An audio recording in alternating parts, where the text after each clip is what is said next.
I'm so glad you could join us today. I've got messages when you want them.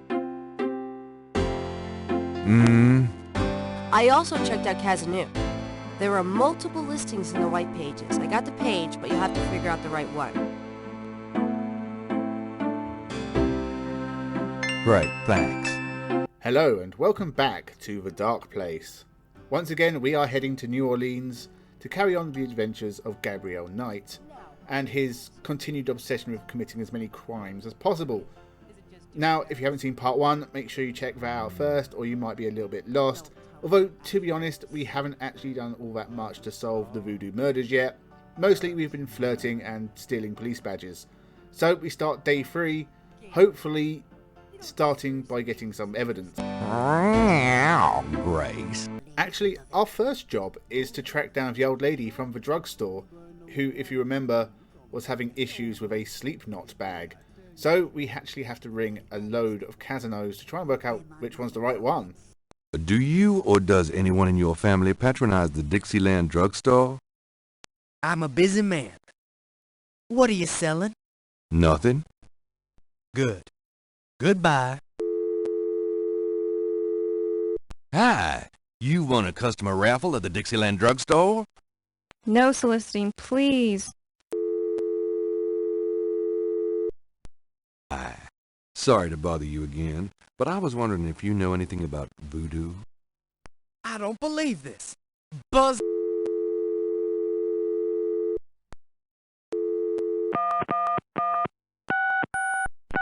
Hello? Hello? I'm calling from the Dixieland drugstore. We have an order for you. Castro, be quiet! Who is this? I'm a friend of the owner. I'm sure I don't know what you're talking about.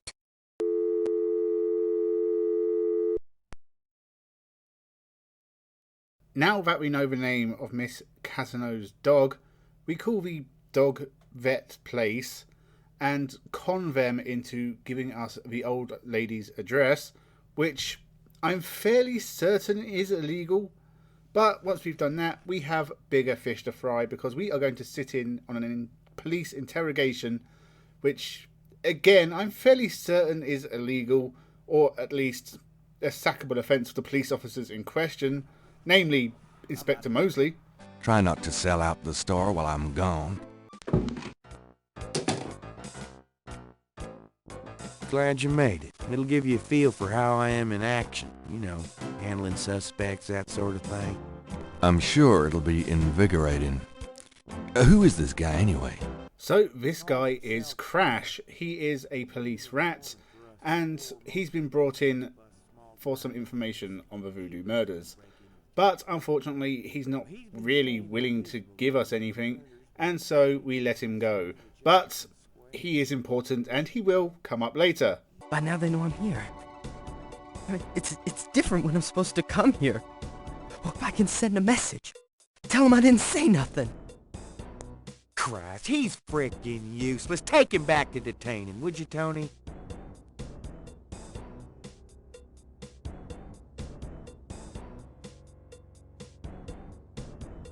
I tell you, times like this, I'd kill for true serve and damn the civil rights. Can I quote you on that? How's it going today? What? Oh, it's only you. Man, I have been jumpy all day. That pattern of yours really freaked me out for some reason. There's just something creepy. Speeding through the next couple of bits, we pick up our squiggly pattern, which has been doodled on by the artist we helped earlier, and we also attend a lecture by a professor, but Gabriel Knight falls asleep, like the rest of the students in the auditorium, but it's still a very rude thing to do, especially as you're coming here to ask him for help. The Mama Loa is the most powerful figure in any Voodoo sect. Voodoo is a truly matriarchal system. Even the Bokor knows his power is limited. The Mama Loa is the supreme woman. She, butterflies, fireflies.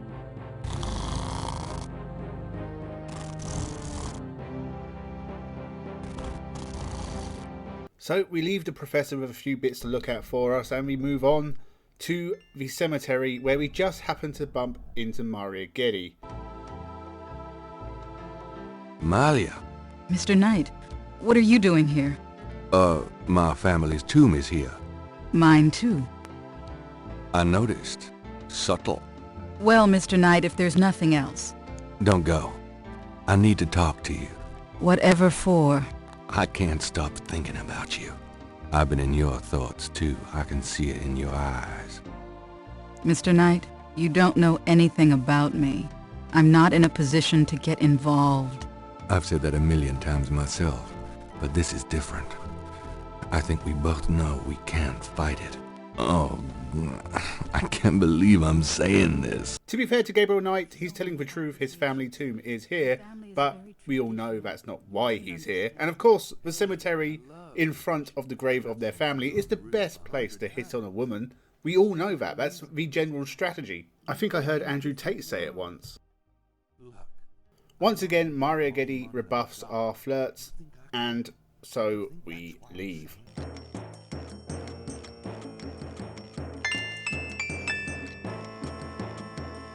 Not a bad idea.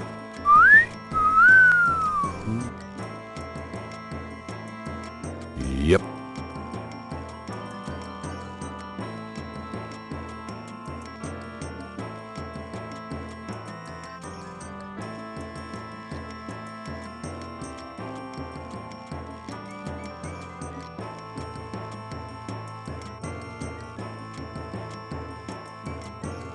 Thanks, boy. He really has no shame. So we pick up her veil, find another snake scale, and hand it back to the lady whilst adding the scale to our evidence, despite the fact it doesn't match the one we already have. Next up, we have somewhere else to be. Are you okay? Oh, God. Huh, and apparently she does too. You've already got... So next, we of course rob a church, and it's time to head to that Madame Cassano's house to see what information she has. But she's a tricky one. She doesn't let us in the door until we have the priest's outfit on, and we have sorted out our hair. Luckily, we grabbed the hair gel from the bedroom earlier, so we're good to go. It's just time to put on a fake Irish accent and trick an old lady. Tell me more about this secret voodoo hound fool. Well, I've never seen it. I wouldn't go near it if you paid me. But it's here in Orleans, I guarantee it. I hear the drums at night, oh yes. That's why I am so ill. I tell you, those drums. But we shouldn't talk about it. They'll hear us. It's the devil's work that happens there. I can tell you. I'll show you something. Something secret. You mustn't tell anyone, Father. I swear on my collar. Here it is, mon père. A true object of evil if there ever was one. It radiates something, all right. It belonged to my great-grandmother. She told my mother that it was a token to gain entrance to the real voodoo ceremonies. You don't say.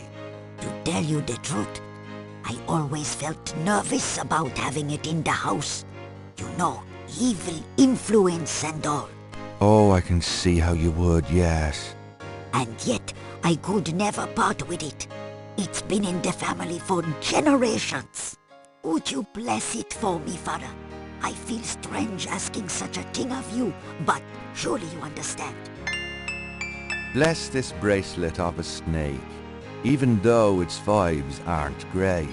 Let it do nobody harm when they wear it on their arm.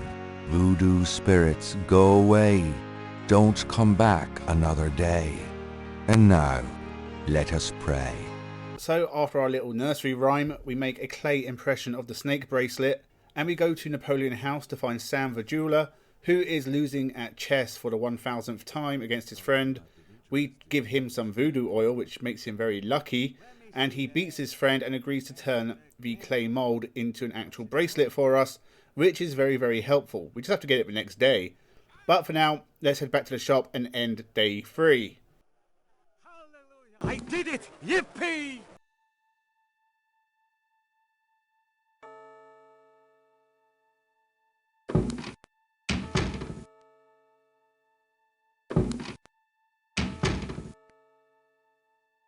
Excuse me.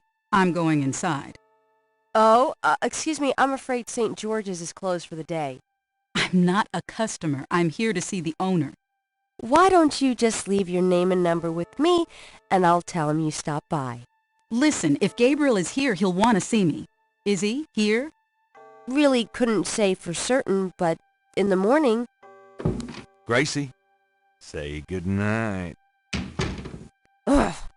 I'm sure Mario Geddy's just here to pump Gabriel thoroughly for information. You came. I didn't think you would. I didn't think I would either.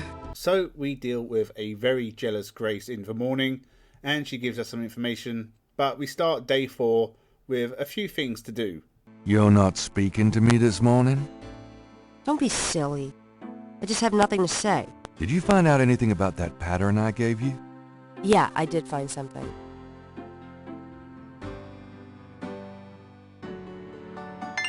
I checked the microfiche at the public library. I found an article about a murder in 1810. The newspaper published a part of a pattern found around the body. It looks damn close.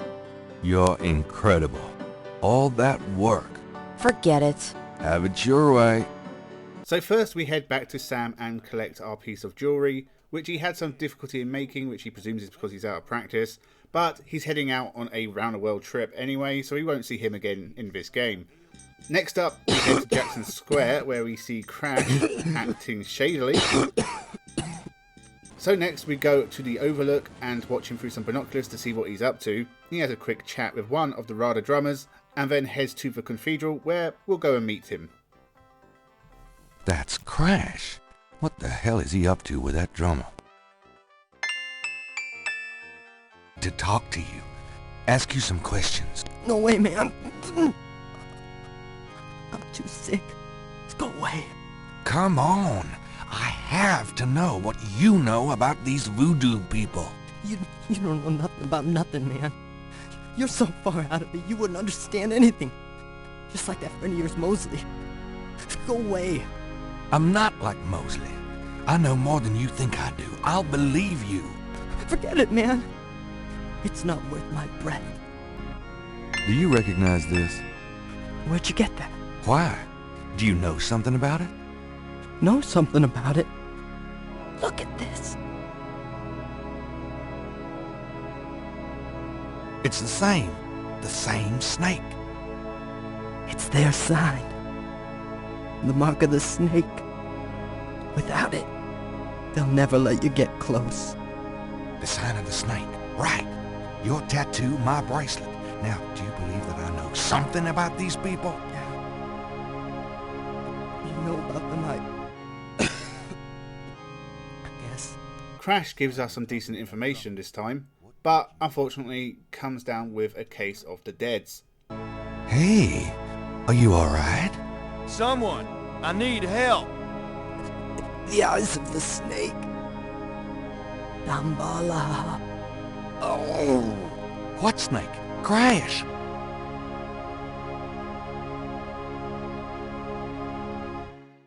Oh, God.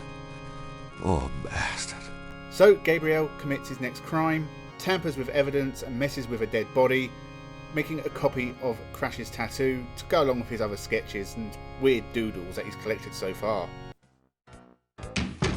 Detective Mosley. Hard at work, I see. Knight, come on in. Rather than call the police, we just go see our friend Detective Mosley and tell him and let him sort it out. Well, we'll make sure he's picked up sometime today so he doesn't scare the shit out of some nun. But chill, Gabe. In this business, you see a lot of stiffs. Aren't you going to investigate? Civilians. Did you actually see someone kill him? No. Actually, I was with him when he died. Could have been poison, though. Yeah, well, when they get the body in, they'll do a quick autopsy. Standard procedure. If it's anything other than an overdose, I'll get a report. But it won't happen. I know these guys. Lock them up overnight and they tend to overdo it the next day. Your professionalism is astonishing. The other thing we learn from Detective Mosley is the Voodoo case has been closed because it's been accounted to some random gangsters from Chicago trying to muscle in and lots of people just getting killed in the crossfire, which is of course bollocks. But we now have to prove that the voodoo threat exists and that they're actually a threat, despite, that should be the police's job. Anyway, I'm sad to say that at this point I spent an amazing amount of time just dicking around going place to place because I had no idea what I was doing, and it turned out I missed something. I missed going to Miss Moonbeam's house, letting her dance around for a bit, and stealing another snake scale from her cage so that we can compare it to another snake scale, and that just opens up the next day for some reason. Without that, I would have been screwed.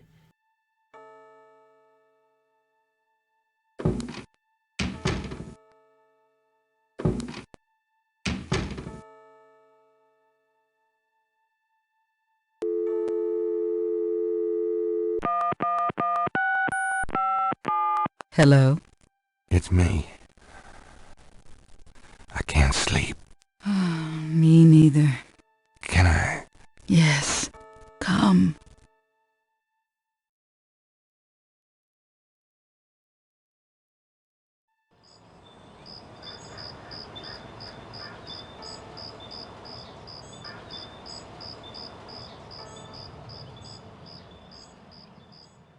So day 5 is actually pretty short. We talk to Grace and we get some more information on the Schattenjägers, as well as some more hoodoo stuff.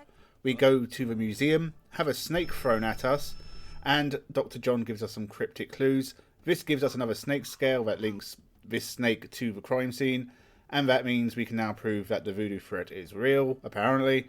And for some reason, Dr. John has a guard snake and doesn't get arrested for it. Good day, Mr. Knight. That thing just tried to kill me. He did? I am sorry. But if you will excuse me, Mr. You don't need to ask twice. I'm out of here. Not a bad idea. We then go over to see the professor, and it turns out the deads is a contagious disease because, well, he's dead. So we rob him, and we go back to Detective Mosley. Oh, God, not again. Take a look at these notes. They're from Professor Hartridge at Tulane University. Yeah? And what about them? They confirm that the pattern from the murders is of African origin. Really? It's incredible, isn't it? Something like that showing up here? It's been here for quite some time, so it seems. I'm impressed.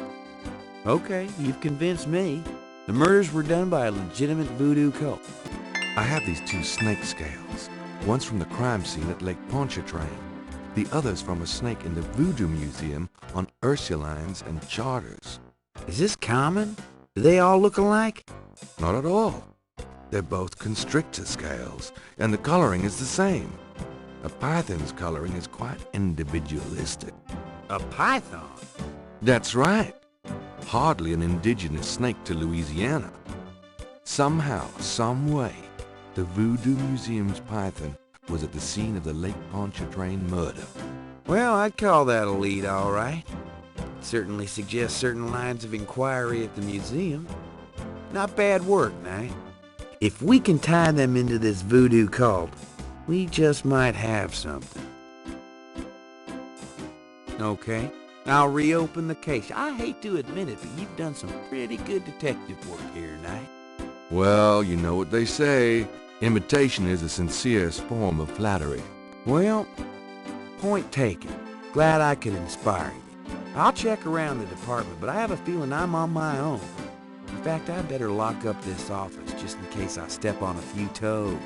Come on.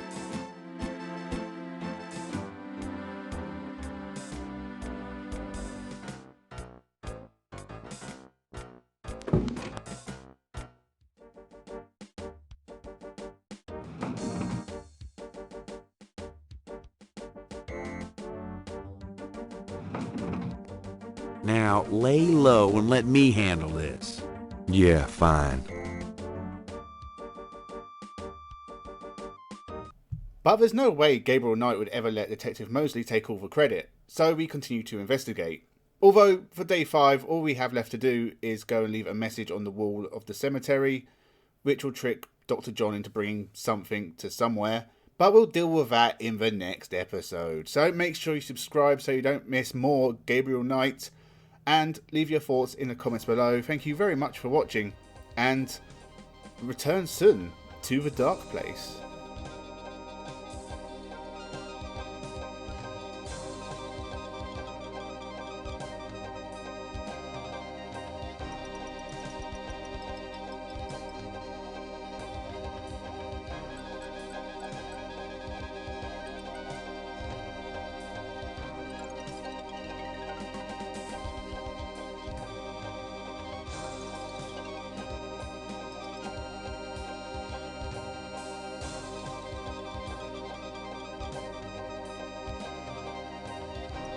What do you know about voodoo?